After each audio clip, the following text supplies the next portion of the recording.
Bismillahirrahmanirrahim. Wa bihi nasta'in wa ala umuri dunya waddin. Wassalatu wassalamu ala man la nabiyya ba'dah wa ala alihi wa ashabihi ajma'in. Amma ba'du.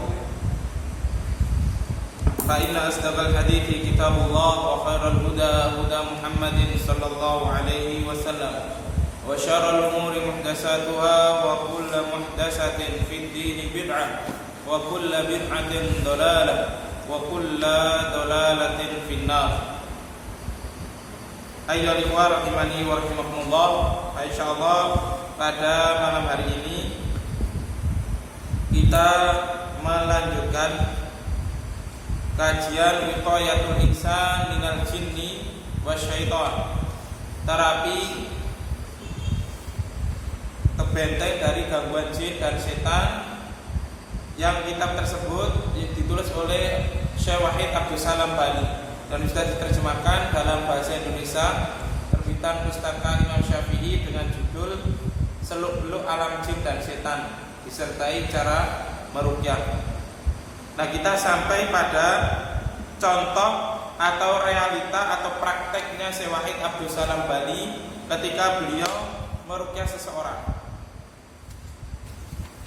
Contoh kedua ini, kalau pada pertemuan yang telah lalu pada Senin lalu, Syekh Wahid Abdus Salam Bali hafidhahullah taala memberikan contoh tentang kasus seorang wanita yang terkena gangguan jin penghuni kamar mandi. Sekarang Syekh Wahid Abdus Salam Bali mengatakan, ja'atni imro'atun maridotun faqara'tu 'alaiha al-fatihata fahadara al-jinni. Kata Syekh Wahid Abdus Salam Bali, beliau bercerita, telah datang kepadaku wanita yang sakit. Ada seorang wanita yang mengeluh sakit. Kemudian Syekh Wahid Abdus Salam Bali membacakan surat Al-Fatihah. Fahadara al-jinni, lantas jinnya itu hadir. Jinnya hadir. Jadi sekali lagi ini adalah metodenya Syekh Wahid Abdus Salam Bali. Jadi beliau ketika meruqyah mengambil kesimpulan dari gangguan yang dirasakan oleh orang yang datang ke beliau ketika beliau sudah membacakan ayat-ayat Al-Quran. Jadi diagnosa yang beliau lakukan itu saat beliau meruqyah, bukan sebelum meruqyah. Tapi kalau Syekh Sa'ad bin Said Ahmad Abduh hafidhahullah taala, beliau mendiagnosa orang yang terkena gangguan jin sebelum diruqyah. Nah, ini ceritanya ada seorang wanita yang datang kepada Syekh Wahid Abdus Salam Bali mengeluhkan rasa sakit. Kemudian diruqyah baru saja dibacakan surat Al-Fatihah. Lantas jinnya pun langsung bereaksi. Kemudian ditanya, fakultu, maka aku katakan, masmuk, siapa namamu? Kemudian jinnya menjawab, Muhammad. Jadi ketika kita membacakan ayat-ayat Al-Quran, ketika kita meruqyah seseorang yang jinnya itu kemudian dia sudah bereaksi, hanya dibacakan Al-Fatihah atau tengah-tengah Al-Fatihah belum selesai langsung kemudian jinnya reaksi, tata caranya yakni dengan langsung diinterogasi, ditanya, siapa namamu, apa sebabnya kamu masuk ke dalam tubuh ini. Sebagaimana pada contoh yang pertama. Jadi dulu pernah kita meruqyah di pondok di Sugian, di Ma'had Tunas Santri. Dulu kita pernah meruqyah ya. Ada salah seorang yang dia itu pernah ikut silat. Belum dibacakan surat Al-Fatihah. Al-Fatihah itu belum selesai. Langsung sudah bereaksi. Dulu kita ruqyah bersama Ustaz Bukhari Muslim. Pada saat itu Dan kebetulan kita belum punya al-qalam pada saat itu.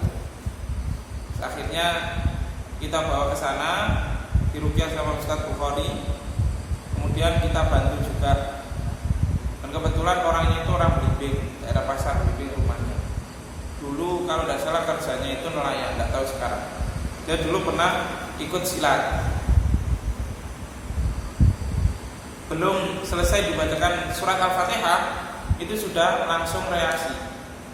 Itu ketika seseorang benar-benar mentaubati, ingin melepaskan seluruh ilmu tenaga dalam yang dia milikinya, maka prosesnya akan dimudahkan oleh Allah. Baru saja Al-Fatihah belum selesai dibacakan, langsung bereaksi jinnya. Dan pada saat itu ya langsung berdiri, langsung mengeluarkan jurus-jurus yang dia miliki pada saat itu. Jadi ketika terjadi kasus seperti itu, langsung saja kita tanya. Jangan kemudian dibacakan Al-Quran terus, karena hal tersebut bisa menyakiti jinnya, bisa menyakiti bangsa jinnya. Tapi harus kita kasih jeda, apa tujuannya, kenapa alasannya dia masuk dalam tubuh orang tersebut. Kalau dia masih membandel, maka kita berhak untuk menghukumnya, yakni dengan dibacakan Al-Quran, dibacakan ayat-ayat Allah Subhanahu wa Ta'ala. Jadi tahapannya seperti itu. Ketika reaksi ditanya dulu apa sebabnya. Suruh keluar, kalau mau keluar alhamdulillah, maka ini adalah taufik dari Allah Subhanahu wa Ta'ala. Tapi kalau belum mau keluar dan dia masih bandel dan bahkan tidak mau keluar, maka dibacakan Al-Quran lagi dengan tujuannya untuk menghukum bangsa jin yang mengganggu di tubuh orang tersebut. Nah, ketika proses interogasi tersebut, maka tanya apa agamanya. Idan Muslim, kata Syekh Wahid Abdul Salam Bali menanyakan tentang jin tadi. Idan Muslim, apakah kamu Muslim? Naam. Kemudian jinnya jawab ya. Kalau jin Muslim ini berarti dia adalah jin Muslim yang fasik. Karena jin Muslim itu ketika dia benar-benar taat kepada Allah Subhanahu wa Ta'ala, maka dia tidak akan menggoda manusia, tidak akan masuk ke dalam tubuh manusia. Tapi kalau jinnya jin fasik, meskipun dia ngaku Muslim, maka dia akan masuk ke dalam tubuh manusia, akan mengganggunya. Nah, ketika jinnya itu sudah mengatakan seperti itu, maka ditanya, apakah ada jin lain yang bersamamu di dalam tubuh tersebut. Jadi ini tujuannya adalah untuk menginterogasi, bukan kita meminta bantuan kepada bangsa jin. Dan hal ini sebagaimana pernah dilakukan oleh Rasulullah Shallallahu Alaihi Wasallam ketika beliau mendatangi Ibnu Sa'id. Yang Ibnu Sa'id pada saat itu adalah orang yang bisa melihat hal gaib. Kemudian ditanya oleh Rasulullah Shallallahu Alaihi Wasallam, "Mada taro?" Apa yang kamu lihat? Maka Ibnu Sa'id tadi mengatakan, "Inni ra'aitu 'arsyan 'alal ma' haulahu hayyat." Sungguhnya aku melihat singgasana yang megah di atas laut dan dikelilingi dengan ular. Nah, kemudian hadis ini disyarah oleh Al-Imam Ibnu Qayyim rahimallahu ta'ala dan juga Syekhul Islam Ibnu Taimiyah rahimallahu ta'ala tentang bolehnya menanyakan sesuatu kepada bangsa jin. Tujuannya bukan untuk membenarkan, tapi menginterogasi. Meskipun jin itu memang terkenal kadzub, kata Rasulullah, banyak dustanya daripada jujurnya, tapi tidak ada salahnya kita menanyakan kepada jin tersebut, sebagaimana yang dilakukan oleh Rasulullah Sallallahu Alaihi Wasallam yang bertanya kepada Ibnu Sa'id, di mana Ibnu Sa'id itu kata Umar bin Khattab bahasanya Ibnu Sa'id itu merupakan Dajjal. Kemudian disebutkan oleh para ulama yang dimaksud dengan Dajjal kata Umar bin Khattab yakni bahasanya kuhan atau kahin, dukun. Nah, dukun itu bagian dari dajjal, pendusta. Jadi dajjal secara bahasa, bukan dajjal secara istilah yang nanti akan keluar di akhir zaman, yang tujuannya ingin memurtadkan manusia. Paham ya di sini? Jadi tidak masalah kita menanyakan kepada bangsa jin tersebut, yaitu tujuannya untuk menginterogasi. Karena orang yang terkena gangguan jin itu dia pasti tersakiti tubuhnya.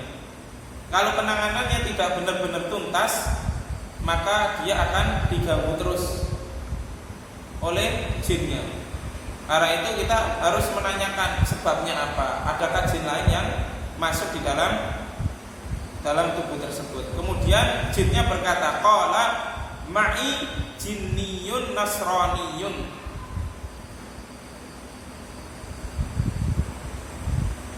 Ada jin yang bersamaku, jinnya Nasrani.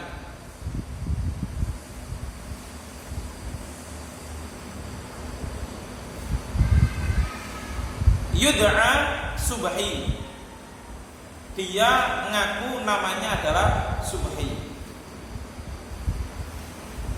Kemudian kalau sudah jinnya itu ngomong bahasanya ada jin lain yang bersama dirinya, maka peruqyah itu tahapannya harus menyuruh agar jin tersebut menghadirkan temannya tadi.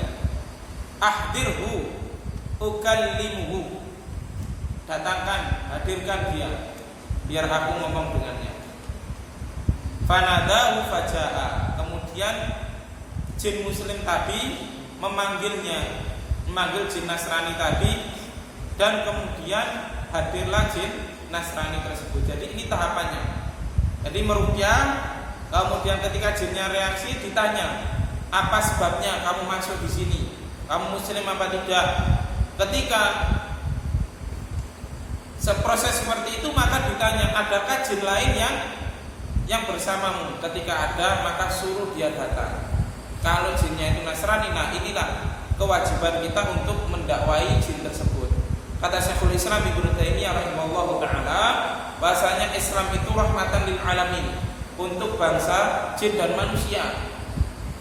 Karena itu dakwah itu tidak hanya sebatas kepada manusia saja, tapi kepada bangsa jin pun harus kita dakwahi agar dia kembali kepada agama Allah Subhanahu wa taala. Kalau dia jin muslim, maka agar dia taubat kepada Allah. Kalau dia jin yang kafir, maka agar dia mau masuk ke dalam Islam. Seperti ini yang diceritakan oleh Syekh Wahid Abdul Salam Bali hafizallahu taala. Ketika jinnya Nasrani itu datang, maka Syekh Wahid Abdul Salam Bali menanyakan, "Amuslimun anta?" Apakah kamu muslim? Nah, ini adalah gramatika bahasa Arab ya. Amuslimun anta. Ini takbirnya orang Arab. Kalau kita orang Indonesia biasanya mengatakan anta muslimun, apakah kamu muslim? Tapi takbirnya orang Arab, takbirnya Syekh Wahid Abdul Salam Bali dibalik amuslimun anta. Jadi ketika kita mau menanyakan tentang agama seseorang, jadi nanyanya itu amuslimun anta, bukan anta muslimun. Ini takbirnya langsung mengikuti takbirnya ungkapannya Syekh Wahid Abdul Salam Bali. Nah, itu makanya belajar bahasa Arab itu, belajar nahwu itu tujuannya untuk apa? Tujuannya untuk apa? Al-kalam wal lafzul murakkabul mufidu bil wada'i. Jadi agar tahu bagaimana orang Arab itu melakukan gramatika dengan menggunakan bahasa Arab. Itu tujuannya. Nah, ketika ditanya, kemudian jinnya tadi ngomong, la walakinni nasraniyun. Tidak, aku adalah seorang Nasrani.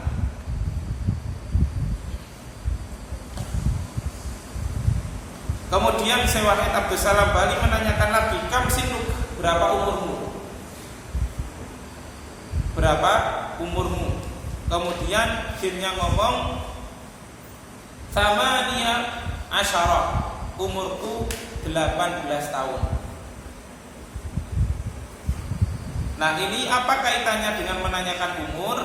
Kaitannya ketika jinnya tadi seperti yang sudah disebutkan oleh Syekh Wahid Abdus Salam Bali, ketika jinnya itu masih anak-anak, ketika jinnya itu masih anak-anak atau dia belum terbiasa masuk ke dalam tubuh seseorang, biasanya dia itu tidak bisa keluar. Dia bisa masuk tapi tidak bisa keluar, tidak tahu bagaimana caranya untuk keluar. Nah, ini sebabnya kenapa Syekh Wahid Abdus Salam Bali menanyakan, kam sinuk, berapa umurmu wahai jin?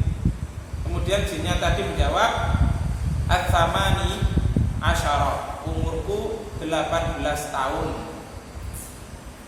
Berarti kalau umur 18 tahun masih tergolong jin remaja. Nah, ketika jinnya sudah seperti itu, kemudian ditanya lagi, hal tu'allimu ma'asahirin, apakah kamu berkolaborasi dengan tukang sihir? Nah, inilah metodenya Syekh Wahid Abdus Salam Bali. Tapi kalau metodenya Syekh Sa'ad bin Said Ahmad Abduh, gangguan jin dan tidaknya itu bisa diketahui sebelum melakukan proses ruqyah, dan bisa mengidentifikasikan ini kena gangguan jenis sihir apa, media yang dipakai itu apa. Ini dijelaskan panjang lebar oleh Syekh Sa'ad bin Said Ahmad Abduh dalam kitab beliau Maradhus Sihar. Bahkan media yang dipakai orang untuk menyihir itu bisa diketahui. Dengan cara apa? Dengan menggunakan air, makanan, darah haid, atau dengan menggunakan sperma bekas orang yang berzina dan macam-macam. Itu bisa diketahui. Dan itu sudah saya tuliskan dalam buku saya Dunia Sihir dan Pengobatannya. Itu sudah saya sebutkan di situ semuanya. Jadi untuk mendiagnosa kasus sihir itu harus benar-benar jeli. Dan jangan sampai kita itu membocorkan atau menginformasikan kepada orang yang terkena gangguan jin tadi bahasanya dirinya terkena sihir. Biar dia tidak sudon dengan orang lain, biar dia tidak mencari-cari buhulnya ada di mana. Itu adalah urusan peruqyah. Ketika seorang itu sudah disibukkan dengan mencari buhul sihir, maka dia tidak akan fokus untuk membentengi dirinya. Dia akan mencari-cari terus dan mencari-cari siapa orang yang menyihirnya, sehingga itu licinnya setan. Tersibukkan dari situ, dilalaikan dari beribadah kepada Allah, kemudian mencari-cari siapa yang menyihir saya, media apa yang dipakai. Jadi sebisa mungkin jangan diberitahu. Ketika kita meruqyah seseorang, jangan diberitahu kalau orang tersebut kena gangguan sihir. Paham? Jadi itu tahapannya, ditanya dulu, kemudian berapa umurnya. Ini tujuannya kita bertanya berapa umurnya itu untuk apa? Untuk membantu jinnya ketika dia masih berusia muda. Itu biasanya dia tidak bisa keluar, bisa masuk tapi tidak bisa keluar, harus dibantu. Bagaimana caranya? Dibacakan surat Yasin di telinganya dan diadani.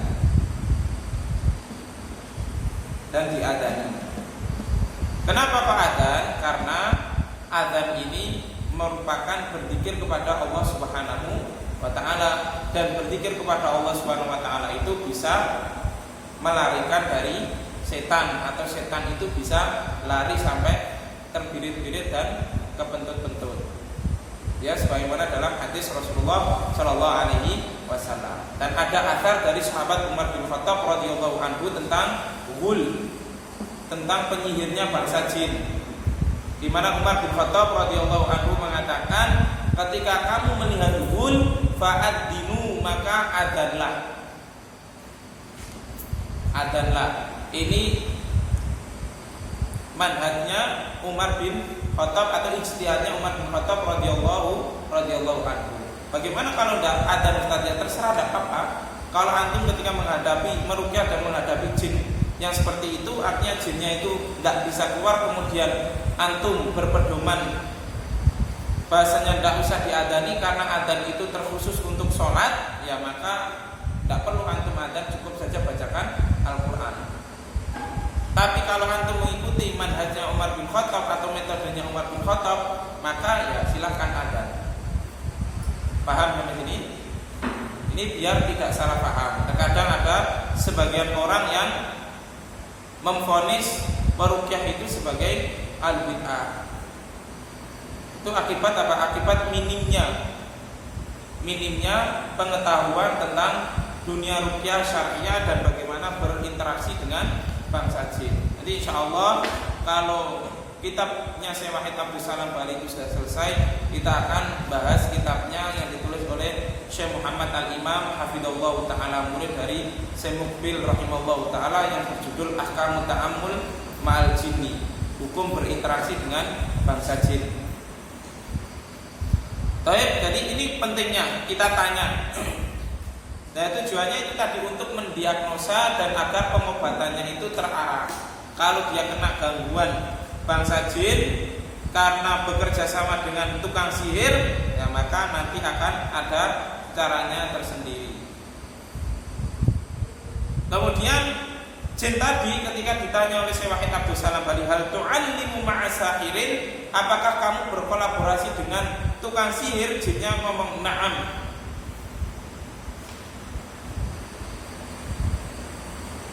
Ta'malu ma'asahiratin min dusuk atau min dasuk. Kemudian jinnya tadi ngomong, ya aku memang berkolaborasi dengan sahiratin, penyihir wanita dari negeri Dasuk atau dari kota Dasuk. Dasuk ini termasuk salah satu kota yang ada di Mesir. Fa'uridtu alaihi al-Islam atau fa'aradtu alaihi al-Islam fa-aslama. Kemudian dijelaskan, kata Syekh Wahid Abdul Salam Bali, kemudian aku menjelaskan kepada jin tersebut tentang keislaman, kemudian jinnya tadi alhamdulillah masuk Islam. Jadi ini tahapannya, kalau jinnya itu Nasrani maka jelaskan, kalau dia berkolaborasi dengan tukang sihir maka jelaskan bahwasanya itu adalah amalan yang tidak benar. Enggak boleh jin itu bersekutu atau berkolaborasi dengan tukang sihir. Enggak boleh. Karena tukang sihir itu merupakan pasukannya Dajjal. Dan jin itu tidak boleh berteman dengan dukun karena dilarang oleh Allah Subhanahu wa ta'ala. Kemudian dijelaskan tentang Islam. Ini kita pernah ada pengalaman ketika dulu pernah meruqyah seorang itu, kita jelaskan usul salasah. Ya Mas Hasan, kita jelaskan kitab usul salasah yang membahas tentang Islam, kemudian agama Islam, kemudian mengenal Allah, mengenal Islam, dan mengenal Nabi Muhammad SAW. Itu kita jelaskan. Kira-kira sampai jam 12 malam itu kita jelaskan. Alhamdulillah dia mau masuk Islam. Kita pernah menjumpai kasus seperti itu. Kira-kira kalau tidak salah itu sekitar 10 malam sampai jam 12 malam. Dia mengatakan, kalau kamu bisa memantapkan hati saya untuk masuk ke dalam Islam, menjelaskan Islam, dan hati saya mantap, maka saya akan masuk ke dalam Islam. Alhamdulillah, bismillah, kita jelaskan usul salasah. Pertama kita jelaskan siapa Allah, kemudian siapa Rasulullah SAW, kemudian kita jelaskan tentang Islam. Alhamdulillah, atas izin Allah Subhanahu wa taala dia mau masuk ke dalam Islam dan meninggalkan jasad orang yang dimasukinya. Walillahil hamdu wal minna. Itu semuanya berkat Allah Subhanahu wa taala. Maka pujian milik Allah Subhanahu wa taala.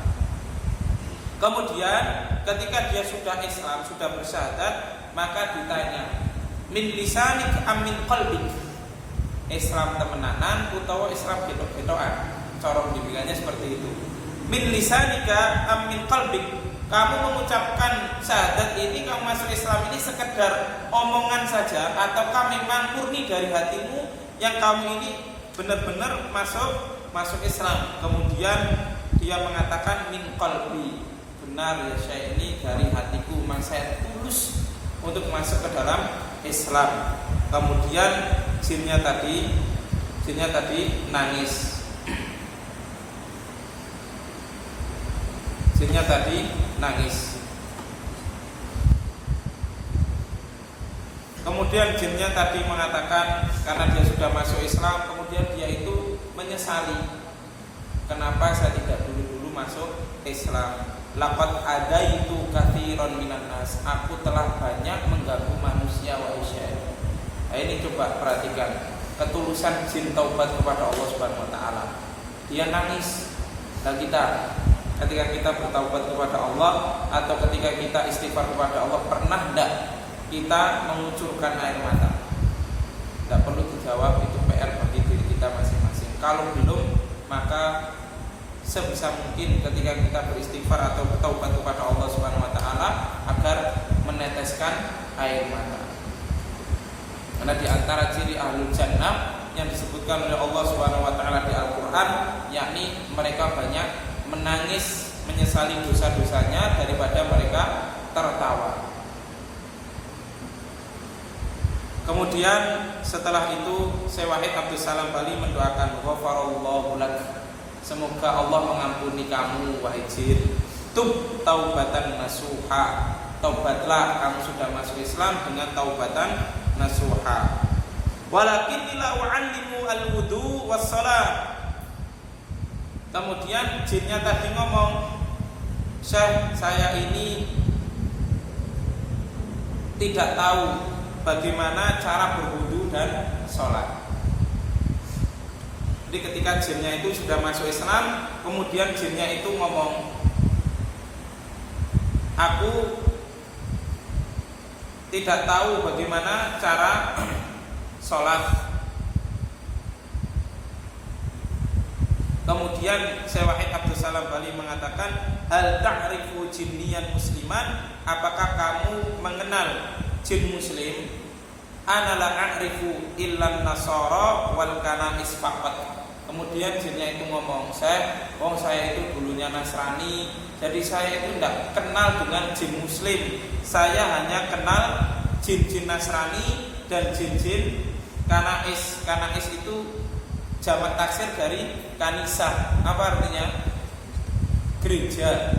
Itu bahasa Arabnya gereja, bahasa Arabnya kanisa, kanais. Sebagaimana hadis Rasulullah Shallallahu Alaihi Wasallam yang diriwayatkan oleh Ummu Salamah dan Ummu Habibah, yang beliau berdua mengatakan kepada Rasulullah Shallallahu Alaihi Wasallam melihat kanisah di negeri Habasyah, gereja di negeri Habasyah, yang di situ banyak sekali gambar-gambar atau foto-foto, pada saat itu gambar lukisan-lukisan para rahib-rahib atau tokoh-tokoh Nasrani pada saat itu, dan kuburannya dibangun sebagai tempat ibadah. Kemudian Rasulullah SAW menjawab, ulaiki idza mata ar-rajul salih banau ala qabri masjidan wa sawwaru fihi tilka suwar ulaika sirarun khalqi indallah. Kata Rasulullah SAW, mereka itu orang-orang Nasrani kebiasaannya, apabila orang-orang salih di antara mereka itu meninggal, mereka membangun tempat ibadah di atas kuburan. Wa sawwaru fihi tilka suwar, dan mereka menggambar, melukis tokoh-tokoh mereka dan dipajang di gereja-gereja. Rasulullah SAW mengatakan, ulaika sirarun khalqi indallah, mereka itulah seburuk-buruk makhluk di sisi Allah Subhanahu wa taala. Nah, ketika jin tersebut tidak mempunyai kenalan jin Nasrani, maka kata Syekh Wahid Abdul Salam Bali, faqultulah, maka aku katakan kepadanya, yumkinuka an ta'tiya ila masjidina hada fatusalli ma'ana wa tata'arrafu ala ikhwanika minal jinnil mu'minin wa tu'allimu minhum umuraddin. Nah, nasihatnya Syekh Wahid Abdul Salam Bali, Ya sudah, kalau kamu itu tidak punya kenalan jin muslim, maka kamu datanglah ke masjid dan kamu sholat di sana, belajarlah sama jin-jin mukmin yang ada di masjid. Ini caranya. Jadi ketika jinnya itu sudah muslim, maka suruh keluar, dan jangan mau ketika jinnya itu ngomong saya tak ikut kamu saja. Jangan mau. Nah, itu merupakan tipuan. Tapi kalau para dukun atau tukang sihir, baik dukun putih maupun dukun hitam, itu biasanya jinnya itu akan diajak suruh ikut kepadanya. Diajak. Jadi ketika dia tahu tubuh seseorang, jinnya itu mau keluar, pasti sudah kamu ikut aku saja. Nah, ini adalah amalia-amalia yang tidak pernah dicontohkan Rasulullah SAW, dan dilarang di dalam Islam manusia itu bersekutu dengan jin atau berteman dengan jin atau meminta khodam dari bangsa jin. Ini tidak boleh. Paham ya? Jadi amalan-amalan seperti itu tidak dibenarkan. Jadi seperti yang pernah dilakukan oleh salah seorang yang kita rukyah itu, pemburu hantu. Nah, dia kan kalau lihat ada jin, kemudian jinnya diajak, kamu bisa apa? Kalau kamu bisa bantu saya, ikut saya. Sehingga ya jinnya banyak sekali yang masuk ke dalam tubuhnya. Ya, akibat dia sendiri, jinnya diajak, suruh masuk ke dalam dirinya, dengan harapan supaya dia jin tersebut membantu dirinya. Ini yang tidak benar. Akibatnya dia sendiri yang kesakitan. Akibatnya dia sendiri yang tidak nyaman hidupnya, diganggu oleh bangsa jin. Jadi ini prosesnya. Jadi proses ruqyah yang ditunjukkan oleh Syekh Wahid Abdul Salam Bali pada contoh yang kedua ini, pertama kita ruqyah, kemudian setelah jinnya itu reaksi, tanya siapa namanya, apa agamanya. Kemudian tanya lagi, kamu bersama jin lain apa tidak? Kalau tidak, maka alhamdulillah suruh keluar. Kalau ada, maka suruh mendatangkan jin tadi. Jadi biar gantian, dia yang keluar, kemudian jinnya yang lain itu agar keluar dan kita interogasi. Ini caranya.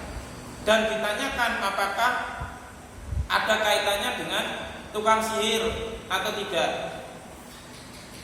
Ada kaitannya dengan tukang sihir atau tidak. Kalau ada, maka tanyakan buhulnya pakai apa. Tapi kata Syekh Wahid Abdul Salam Bali, ketika jinnya itu menunjukkan buhulnya, maka jangan dipercaya 100%. Karena mereka itu terkadang berbohong.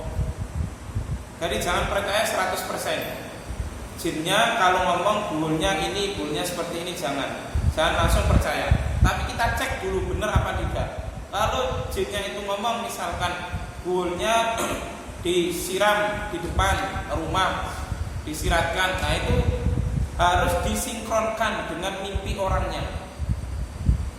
Kalau ternyata mimpi orangnya itu menunjukkan atau memberikan alamat, memberikan tanda bahwasanya memang benar buhul sihirnya itu ditebar, maka kita boleh mempercayai jin tersebut, dan kemudian kita meruqyah halaman rumahnya yang diindikasikan tempat buhul sihir tersebut. Paham? Jadi ini caranya. Kemudian setelah itu, maka suruhlah jin tersebut agar belajar agama Islam, masukkan Islam dulu, suruh syahadat, kemudian setelah itu suruh untuk belajar tentang Islam yang lebih dekat dan Islam yang benar. Jangan Islam kejawen, jangan Islam yang mengarah kepada sufisme, jangan Islam yang mengajarkan kepada kebid'ahan. Waiwo. Jadi suruh belajar tentang Islam yang benar sesuai dengan Ahlus Sunnah wal Jamaah. Karena kata Syekhul Islam Ibnu Taimiyah rahimahullahu taala, bahwasanya jin-jin itu juga memiliki keyakinan seperti manusia. ada jin Nasrani, ada jin Yahudi, ada jin Muslim tapi fasik, ada jin Muslim tapi ahlul bid'ah. Sebagaimana yang Allah Subhanahu wa taala sebutkan di dalam Al-Qur'an surat Al-Jin. Ada yang hafal? Ada yang hafal surat Al-Jin? Ada yang hafal? Minnas salihun wa minna duna dzalik kunna tara'iqa qidada. Itu jinnya sendiri itu ngomong, sebutkan oleh Allah dalam Al-Qur'an, di antara kita itu ada yang muslim dan di antara kita juga ada yang tidak muslim, duna dzalik. Artinya tidak beragama Islam. Dan juga di dalam firman Allah Subhanahu wa taala yang Allah Subhanahu wa taala sebutkan dalam Al-Qur'an, wa idsarafna ilaika nafaran minal jinni yastami'una al-Qur'an falamma hadaruhu qalu ansitu falamma qudiya wallau ila qaumihim mundirin. Dari jin muslim ketika mendengarkan Al-Qur'an, mendengarkan hadis-hadis Rasulullah SAW dan kembali kepada kaumnya mundirin.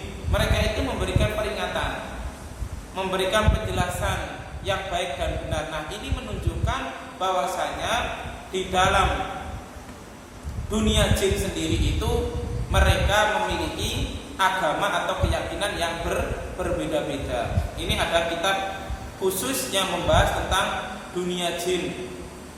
Di antaranya ditulis oleh Syekh Sulaiman Al-Asqar rahimallahu taala, dan ada yang lebih lengkap lagi, risalah doktoral, disertasi doktoral yang ada yang pernah dilakukan oleh salah seorang mahasiswa Ummul Qura di Mekah. Kalau tidak Ummul Qura ya Jami'ah Ibnu Saud kalau tidak salah. Ada kitab khusus yang berjudul Alamul Jin fi Dawil Kitab wa Sunnah, dunia jin dibawa berdasarkan pemahaman Al-Quran dan Sunnah. Di antaranya di situ beliau menyebutkan tentang agama bangsa jin. Kitab itu kalau tidak salah tebalnya itu 400 halaman lebih tentang dunia jin saja. Baik, mungkin sampai sini dulu yang dapat kita sampaikan. Ada pertanyaan? Silahkan kalau ada pertanyaan. Kalau tidak ada, kita akhiri dulu. Monggo, ada pertanyaan tak? Ada? Atau mau praktek tahapan meruqyah?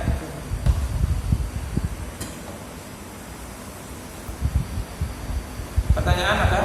Tidak ada? Monggo kalau ada, tidak apa-apa. Tidak usah malu-malu, tidak usah sungkan-sungkan. Kalau tidak ada, kita akhiri dulu. Allahu ta'ala a'lam bishawab. In uridu illal islaha mastata'tu wa ma taufiqi illa billah. Alaihi tawakkaltu wa ilaihi munib. Wa sallallahu ala nabiyyina Muhammadin wa ala alihi washabihi ajma'in. Wassalamu alaikum warahmatullahi wabarakatuh.